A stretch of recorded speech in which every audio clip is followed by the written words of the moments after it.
Le ventre affamé n'a point d'oreille, dit-on. C'est pourquoi nous parlons sécurité alimentaire au cours de cette 5e édition de Bénin Dabar Tour. Changement climatique et agriculture, quel impact sur la sécurité alimentaire?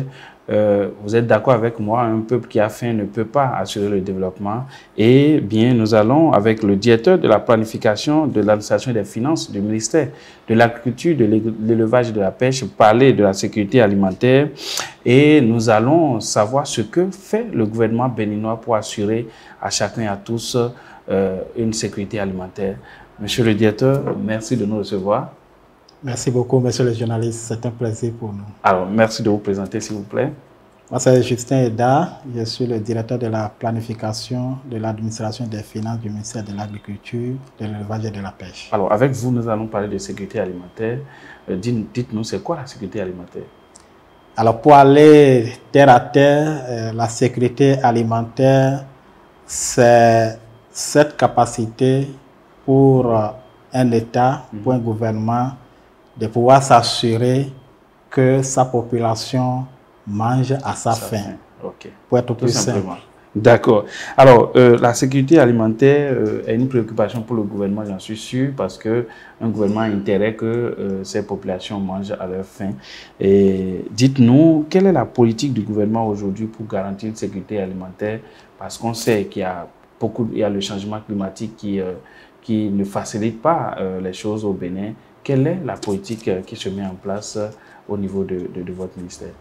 Merci beaucoup, monsieur le journaliste. Vous avez si bien dit que la sécurité alimentaire, c'est un objectif primordial pour le gouvernement du Bénin, porté en priorité par le ministère de l'Agriculture, de l'élevage et de la pêche, mais aussi par d'autres ministères dont les actions permettent d'assurer une sécurité alimentaire de la population. Oui. Donc la politique au niveau du secteur agricole, c'est d'abord assurer cette sécurité alimentaire-là, garantir aller au-delà de ça. On parle maintenant de la souveraineté alimentaire, c'est-à-dire que au-delà du fait qu'on assure la sécurité alimentaire, mais on l'assure à partir de nos propres productions. Ok, d'accord. Et ça, c'est un objectif clé qui a été fixé au gouvernement. Oui. Et au-delà de ça, aujourd'hui, notre agriculture n'est plus seulement une agriculture de subsistance.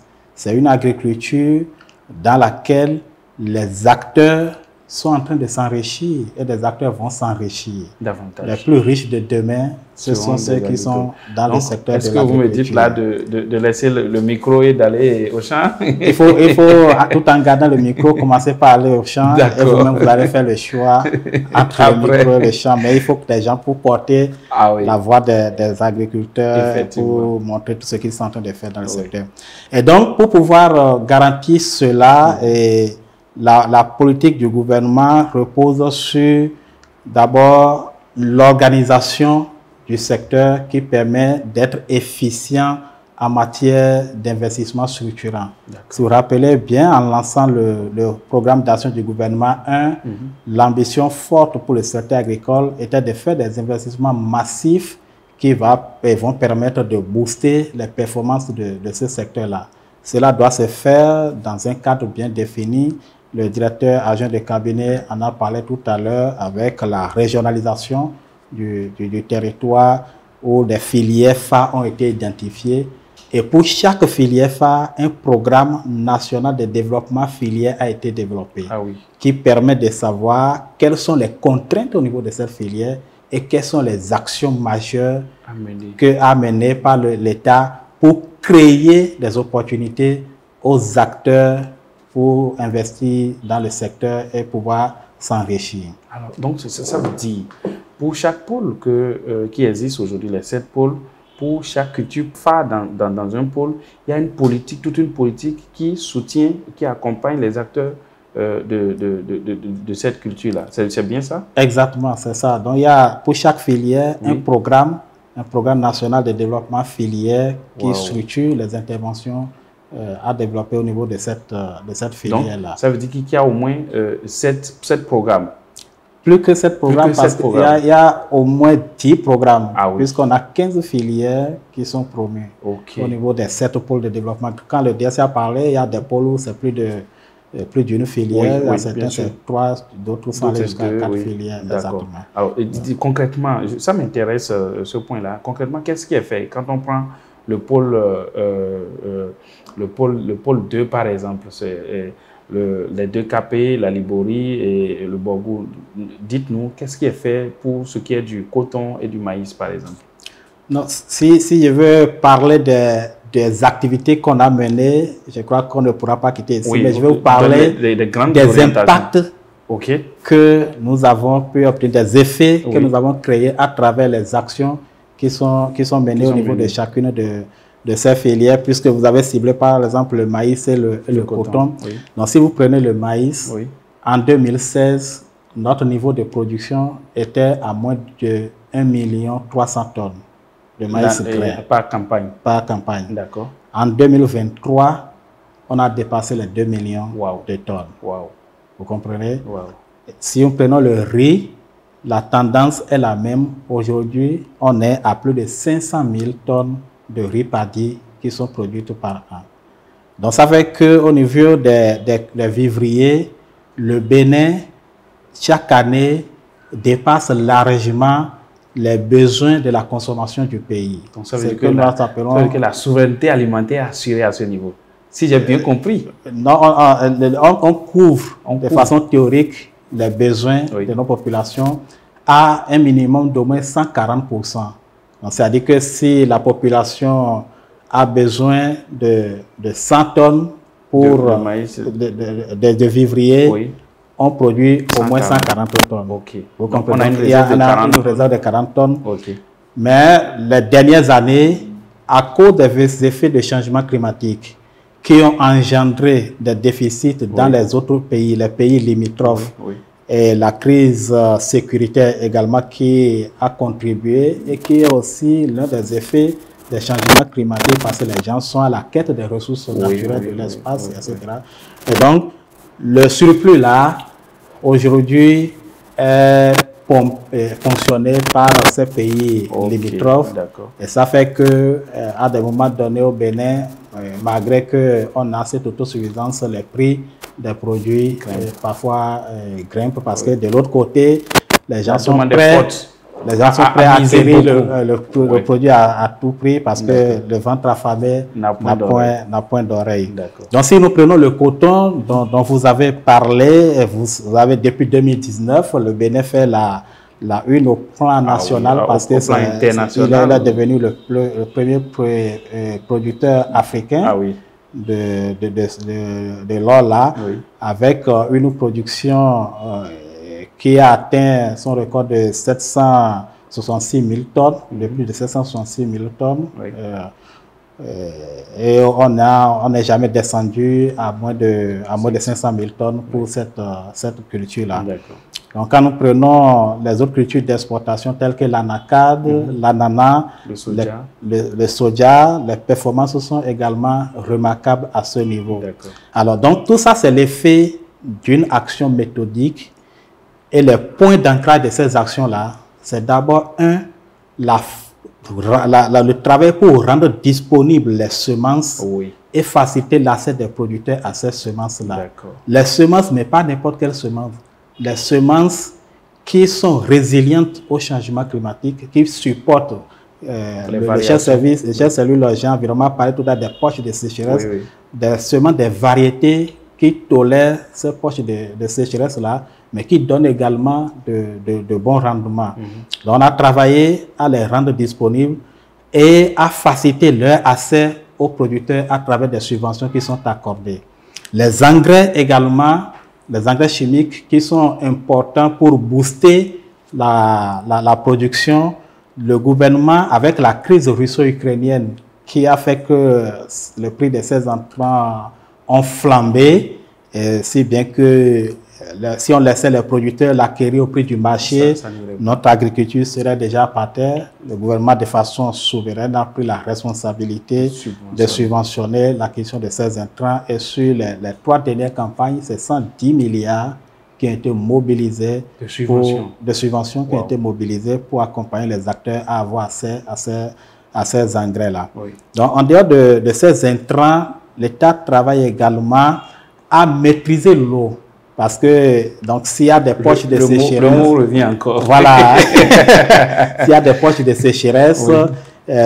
Si la pluie est mal répartie dans l'espace, il faut quand même des dispositifs qui permettent de stocker l'eau pour que l'agriculteur puisse utiliser au moment où la plante en a besoin.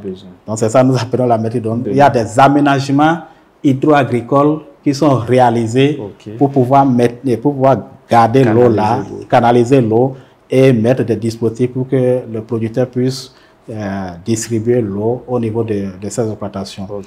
On a fait de bons qualitatifs en termes d'aménagement de 2016 à aujourd'hui. Nous sommes à plus de 25 500 hectares d'aménagement réalisés.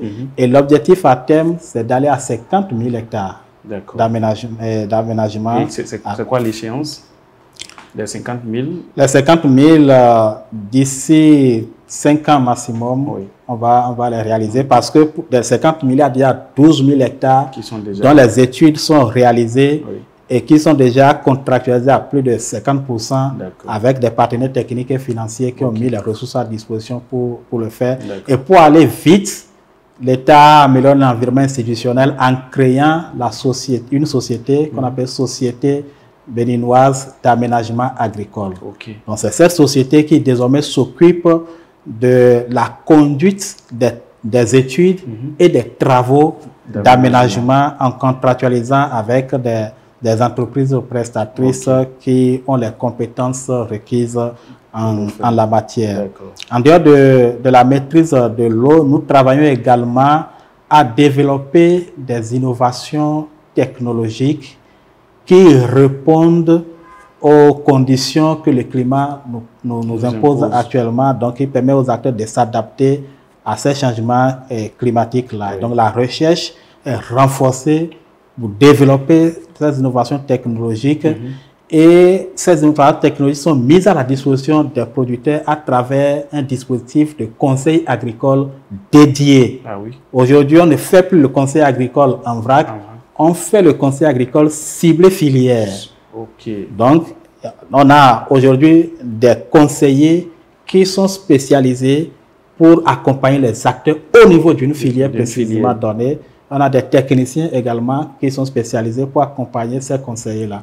Et pour pouvoir toucher le maximum de producteurs, l'État a décentralisé, a délégué cette fonction-là d'administration du conseil agricole au privé. Donc, c'est en clientèle privée que le conseil agricole se délivre aujourd'hui et l'État, à travers son dispositif, l'ATDA, coordonne le dispositif et la direction départementale de l'agriculture veille au contrôle de la qualité du service qui sont offerts par ces prestataires privés qui déroulent le conseil agricole. Donc l'objectif est vraiment de faire une couverture, une grande couverture des acteurs pour qu'ils accèdent aux innovations technologiques pour pouvoir améliorer les performances. Au-delà de cela, l'élément important également sur lequel nous travaillons, c'est la mécanisation de notre agriculture. La mécanisation qui permet à la fois aux gens d'accroître les emblavures, mais surtout de mener les opérations à temps, puisque les caprices du temps font donc qu'on ne maîtrise plus les temps de pluviométrie, donc ils se rétrécissent, les temps de pluie qui se rétrécissent, et donc il faut faire les opérations très rapidement dès qu'on a les premières pluies. Donc il faut profiter pour faire rapidement les opérations. Et donc l'utilisation des machines agricoles permet aux producteurs donc d'aller vite,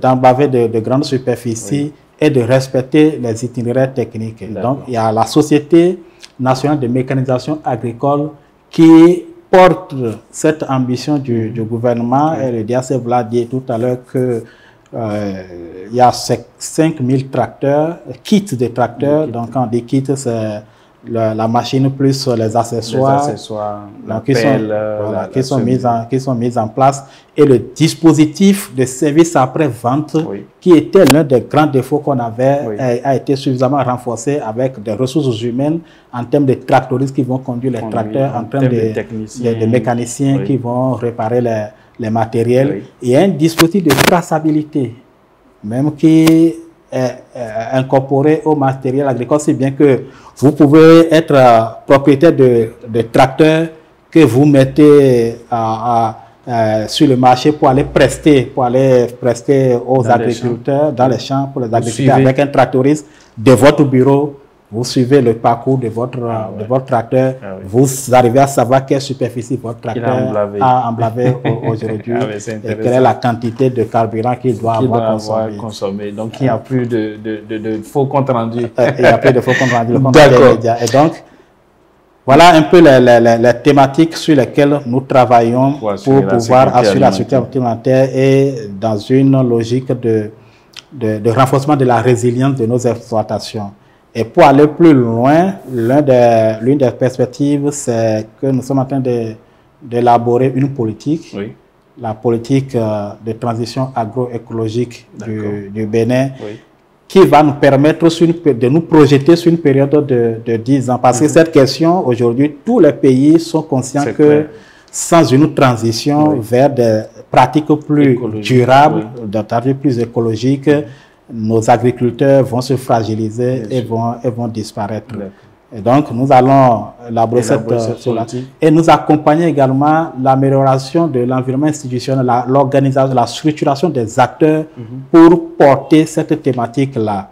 Et il y a un cadre de concertation nationale des acteurs de l'agroécologie que nous avons accompagné et qui est en train de servir un pont entre les acteurs pour échanger les expériences entre eux. Et quand je parle d'acteurs dans l'agroécologie aujourd'hui, on a quand même des acteurs qui font beaucoup d'efforts, qui travaillent beaucoup, qui sont des pionniers. Et c'est important que ces acteurs se retrouvent de temps en temps pour partager leurs expériences et se positionner sur les défis. Alors, c'est assez intéressant, ça va très vite, ça va très bien, mais on va finir cette émission, monsieur le directeur, mais j'aimerais aborder un sujet qui fâche un peu. On a vu ce que ça fait l'actualité. On parle de sécurité alimentaire, donc il faut qu'on parle également de ce que les producteurs gagnent à produire telle ou telle culture. Nous avons vu dernièrement, le gouvernement a voulu organiser un certain nombre de secteurs. Cela a créé beaucoup de mécontents, créé beaucoup de débats. Quand je prends la filière du soja, quand je prends la filière Anacad, aujourd'hui, ce n'est plus comme avant. C'est quoi l'objectif caché derrière l'organisation de cette filière et qui a vraiment fait couler beaucoup d'encre et de salive? Merci beaucoup, monsieur le journaliste.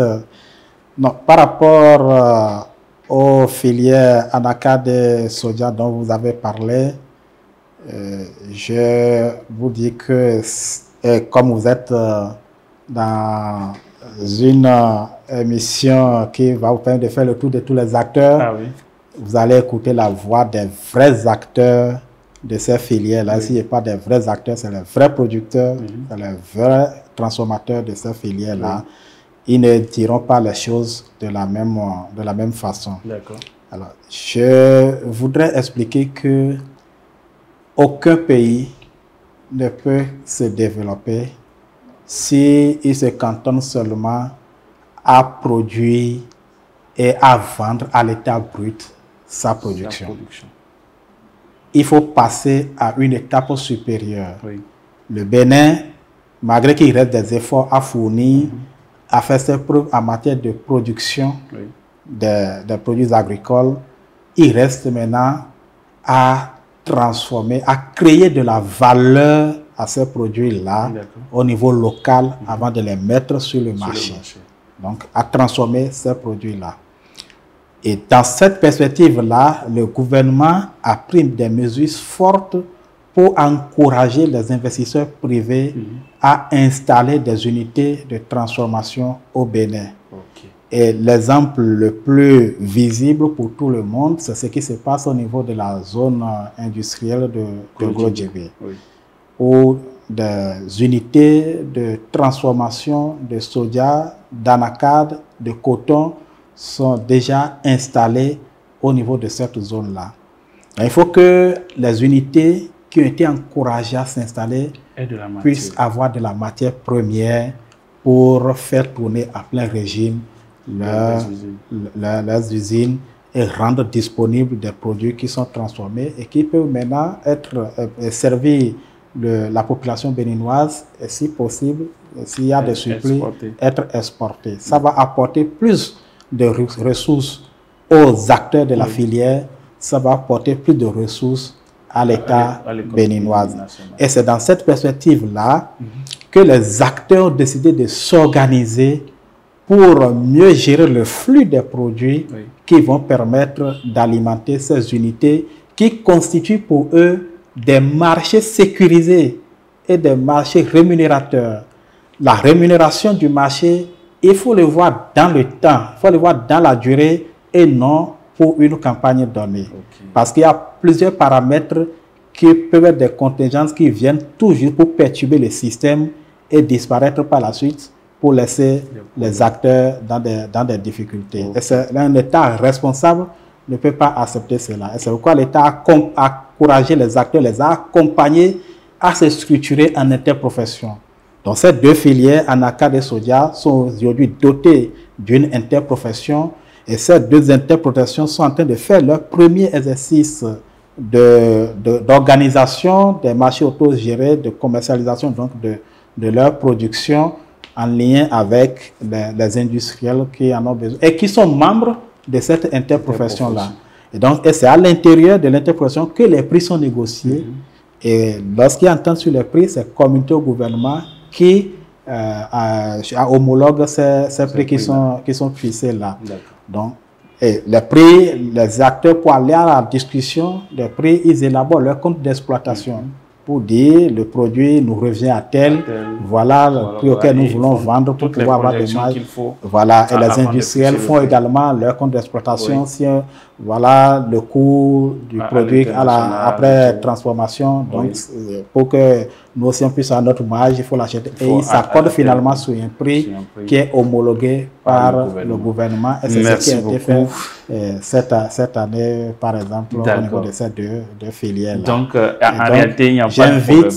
J'invite les acteurs. Et là, ça sera votre mot de la fin, monsieur le directeur. J'invite les acteurs à croire en la bonne foi du gouvernement, d'accompagner les acteurs à rendre la filière performante de façon durable, à pouvoir créer de l'emploi pour la population béninoise, surtout pour la jeunesse béninoise, pour qu'elle cesse d'être la proie de l'extrémisme violent que nous sommes en train de constater aujourd'hui dans certaines régions de notre pays. Donc j'encourage et je félicite les braves producteurs et les acteurs qui sont tout le long des chaînes de valeur de nos différentes filières pour les efforts qu'ils consentent et qu'ils continuent de consentir ces efforts-là et qu'ensemble ils puissent porter nos filières très haut et garantir au Bénin la souveraineté alimentaire et l'emploi pour la jeunesse béninoise. La sécurité alimentaire et l'emploi pour la jeunesse béninoise, c'est l'un des objectifs du ministère de l'Agriculture, de l'Élevage et de la Pêche et du gouvernement béninois qui travaille à assurer plus qu'une sécurité alimentaire, une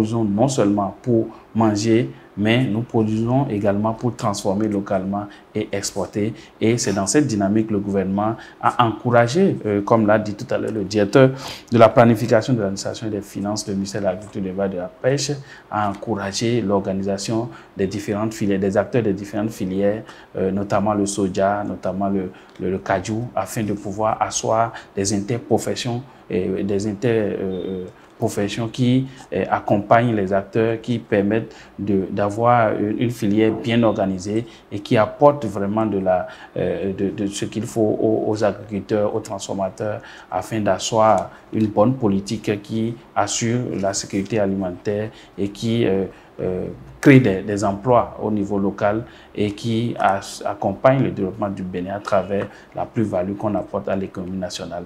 Merci de nous avoir suivis, mesdames et messieurs. À la prochaine étape. Au revoir.